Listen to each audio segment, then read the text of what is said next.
Bonjour, ici Madame Gauthier, j'espère que tu vas bien et aujourd'hui, je fais une capsule sur les mots de relation.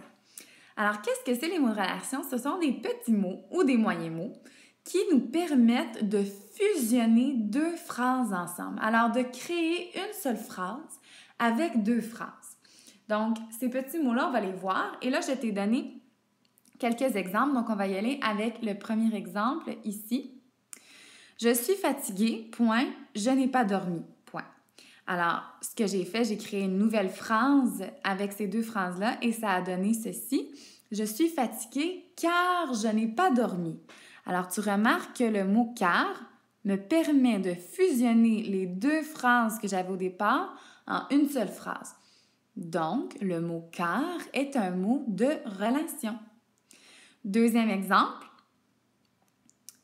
Je vais à l'épicerie, point. Je vais à l'école, point. Donc, ici, j'ai combiné les deux phrases en une seule phrase en utilisant un mot de relation. Je vais à l'épicerie et à l'école. Alors, et est un mot de relation qui me permet de fusionner deux phrases en une seule. Troisième exemple. Je me déguiserai peut-être en vampire, point. Je me déguiserai peut-être en chat. Point. Et j'ai transformé ça en une seule phrase. Donc, je me déguiserai en vampire ou en chat.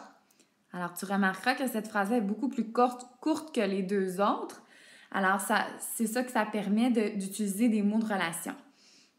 Donc, tu as pu voir que les mots car, et ou sont tous les trois des mots de relation qui me permettent de fusionner, de coller deux phrases et d'en créer une seule. OK?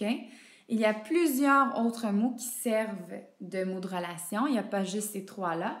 Il peut avoir aussi le mot derrière pour exprimer un lieu. Il peut avoir le mot lorsque pour exprimer le temps. Il peut aussi avoir puis, alors. Alors, il y a plusieurs petits mots qui te permettent de faire ça. C'est excellent d'utiliser ces mots de relation-là dans ton écriture. Ça fait des phrases beaucoup plus riches, beaucoup plus recherchées. Par contre, ce qu'on ne veut pas voir, c'est de l'abus de mots de relation.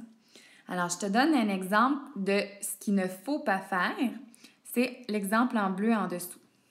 J'aime les bananes et je fais du ski et je suis allée au restaurant et je mange des patates, etc. Donc là, on a mis trop de « et » en fait. Puis en plus, ça n'a pas de sens ensemble. Ça ne fait pas de sens de mettre ces phrases-là ensemble. Donc, on ne veut pas voir un abus de ces petits mots de relation-là parce que là, ça fait décousu. Donc, on y va avec modération et ça fait des super belles phrases. Alors voilà pour ta capsule des mots de relation. J'espère que ça t'a aidé et puis on se revoit bientôt. Bye!